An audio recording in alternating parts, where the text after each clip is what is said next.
নাছিলে অভিনয়ত, কিন্তু মানে ফিল্ম ইমান প্ৰমোট হৈছে, ইমান প্ৰমোশ্যন হৈছে, ইমান ভাবা নাছিলোঁ যে আপোনাৰ যথেষ্ট। আৰু হয়তো আপোনাক যথেষ্টখিনি ধন্যবাদ দাদা যে আজি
আজি কোকৰাঝাৰ জিলাৰ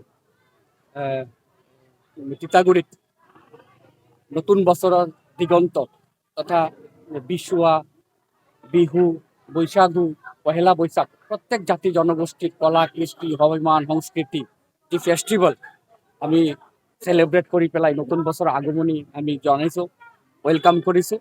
প্ৰত্যেক জাতি জনগোষ্ঠীৰ অসমীয়া প্ৰত্যেক ব্যক্তিসকলক অন্তৰৰ পৰা হিয়া ভৰা শুভেচ্ছা দিছোঁ। আজি নিজকে বহুত আপ্লুত অনুভৱ কৰিব পাৰিছোঁ যে প্ৰথমবাৰৰ বাবে BTCত মোৰ বাসগৃহত আজি কোচ ৰাজবংশী সংস্কৃতি যি আমাৰ বিশুৱা নৃত্য, গোৱালিনী নৃত্য, বিহুৰ নৃত্য আৰু জেং বিহু বুলি যিটো আমি কওঁ, জেং বিহুত বহুত জাতি জনগোষ্ঠীৰ সংস্কৃতি বা ট্ৰেডিশ্যন ইয়াতে দাঙি ধৰা হৈছে। আজি ফকিৰাগ্ৰাম বিজেপি মণ্ডলৰ উদ্যোগত আজি যি এই সেলিব্ৰেশন ইয়াতে আমাৰ ফকিৰাগ্ৰাম বিজেপি মণ্ডল কমিটিৰ সভাপতিকে ধৰি উপসভাপতিকে ধৰি শান্তিৰাম বৰ্মন ডাঙৰীয়া, হেমন্ত ডাঙৰীয়া, চেমন ডাঙৰীয়া সকলোকে ধৰি আজি যে আমি মানে বড় জনগোষ্ঠীৰ ভিতৰত ব্যক্তিসকলে ইয়াতে আহি যে আমি ইয়াতে সেলিব্ৰেশন কৰিছোঁ, সঁচাকৈ ভাল লাগিছে। আমি বিচাৰোঁ অসমৰ লগে লগে BTCতো প্ৰত্যেক জাতি জনগোষ্ঠীৰ সমন্বয় গঢ়ি থাকক, মিলি থাকক, আমাৰ মাজত যাতে কোনো ধৰণৰ ডিসক্ৰিমিনেশন নহয়। কোন কোচ ৰাজবংশী, কোনে বঙালী, কোনে বড়ো, কোনে অসমীয়া স্পিকিং লেংগুৱেজ ব্যক্তি, এইবিলাকৰ মাজত আমাৰ কোনো ধৰণৰ ভেদাভেদ নাথাকে। আমি BTCক যি শান্তিৰ পৰিৱেশ আমি পাইছোঁ আৰু এই শান্তিৰ বাতাবৰণত আমি যে এই কলা কৃষ্টিবিলাক ফেষ্টিভেল সেলিব্ৰেট কৰি পেলাই ৰাইজক আমি মানে এটা হেৰি দিব বিচাৰিছোঁ, মানে এৱাৰনেছ। কাৰণ লাহে লাহে এইবিলাক জেং বিহু হওক, বিশুৱাৰ গোৱালিনী নৃত্য হওক, মানুহ যিমান ডেভেলপ হৈ আছে, নিজকে আপগ্ৰেড কৰি আছে, ট্ৰেডিশ্যনবিলাক কিন্তু মানুহে ইমান পাহৰি গৈ আছে। সেইকাৰণে আমি এনেকুৱা ধৰি ৰাখিব বিচাৰিছোঁ যে প্ৰত্যেক জাতি জনগোষ্ঠীৰ যিটো অস্তিত্ব, যিটো বাস্তৱ ট্ৰেডিশ্যন, এইটো যাতে সমাজত চিৰদিনৰ বাবে যাতে বিৰাজমান হৈ থাকে। প্ৰত্যেকে যোনে য'তে থাকক, বম্বে থাকক, মহাৰাষ্ট্ৰত থাকক, বিহুৰ সময়ত যাতে অসমত আহি বিহু চেলিব্ৰেশ্যন কৰে বা অসমত আহি নেপেলাই বম্বেতো চেলিব্ৰেশ্যন কৰে। আমাৰ বড়ো ভাইসকলে যাতে দিল্লীত থাকি পেলাই বৈশাগু চেলিব্ৰেট কৰে। আমাৰ কোচ ভাইসকলে যাতে খালি কেৱল অসম বুলি নহয়, পশ্চিমবংগৰ, উত্তৰ-বংগৰ বা বিভিন্ন ঠাইতো যাতে গোৱালিনী নৃত্য বা কুশান নৃত্য যাতে পাহৰি নাযায়। সেইকাৰণে আজি এই পৰিৱেশত আমাৰ মচুৰ ছিংগাৰ, অসমীয়া জগতৰ ভৃগু কাশ্যপ ডাঙৰীয়া আৰু তেখেতৰ পত্নী পল্লৱী ডাঙৰীয়ানী, প্ৰিয়া পল্লৱী ডাঙৰীয়ানী, তেখেতৰ উদ্যোগত ইয়াতে যে জেং বিহু প্ৰদৰ্শন দেখাইছে, ইয়াতে যে বিচুৱা নৃত্য দেখুওৱা হৈছে, ইয়াতে যে বৈশাগু নৃত্য দেখুওৱা হৈছে, মই সঁচাকৈ আপ্লুত হৈছোঁ। আৰু সাংবাদিকসকলক মই ধন্যবাদ দিছোঁ, আপোনালোকে ইয়াতে আহি সহযোগ কৰিছে আৰু আপোনালোকক নতুন বছৰ শুভেচ্ছা দিছোঁ। সকলোলৈ জনাইছোঁ ৰঙালী বিহুৰ হিয়াৰ পৰা শুভেচ্ছা। আজি মোৰ কাৰণে কেতিয়াও নেদেখা এটা পৰিৱেশ কোকৰাঝাৰ চহৰৰ মাজমজিয়াত সৃষ্টি হৈছে। আমাৰ সকলোৰে পৰিচিত শ্ৰদ্ধাৰ আমাৰ ইয়াৰে BTR চৰকাৰৰ কাৰ্যবাহী সদস্য শ্ৰদ্ধাৰ অৰূপ কুমাৰ দেৰ বাসগৃহত ইমান ধুনীয়া এখন সাংস্কৃতিক কাৰ্যসূচী তেখেতে আয়োজন কৰিছে। উক্ত অনুষ্ঠানটিত ময়ো নিমন্ত্ৰিত অতিথি হিচাপে উপস্থিত আছিলোঁ। ইমান বেছি ভাল লাগিল, তেখেতে নোকোৱাকৈ মই দুটা গান গাই দিলোঁ। ভাল লাগিছে।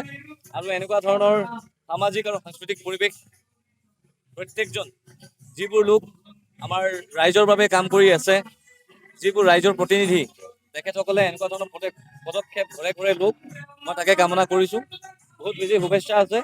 আৰু এই যি পৰম্পৰা আৰম্ভ হ'ল, মই ভাবোঁ অনাগত দিনত অৰূপ কুমাৰ দে ডাঙৰীয়াই এই পৰম্পৰা, এই সংস্কৃতিৰ প্ৰতি তেখেতৰ থকা যি দুৰ্বলতা, সেই গোটেইখিনি বস্তু তেখেতে কণ্টিনিউ কৰি লৈ যায়। অহাটো বছৰত যাতে আৰু ডাঙৰকৈ তেখেতে এই নিজৰ এই পৰম্পৰা তথা বিহু উদযাপন কৰে। বিচুৱা, বহাগ, বৈশাগু যি বুলিয়ে কয়, মই তাকে কামনা কৰিছোঁ আৰু তেখেতলৈ অত্যন্ত মৰম আৰু শুভকামনা জ্ঞাপন কৰিছোঁ।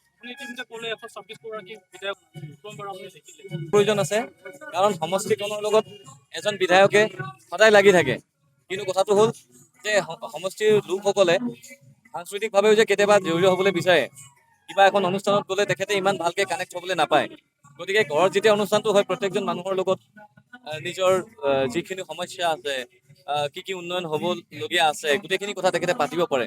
গতিকে এনেকুৱা ধৰণৰ সামাজিক সাংস্কৃতিক অনুষ্ঠানৰ ঘৰে ঘৰে প্ৰয়োজন আছে বুলি মোৰ ব্যক্তিগতভাৱে অনুভৱ।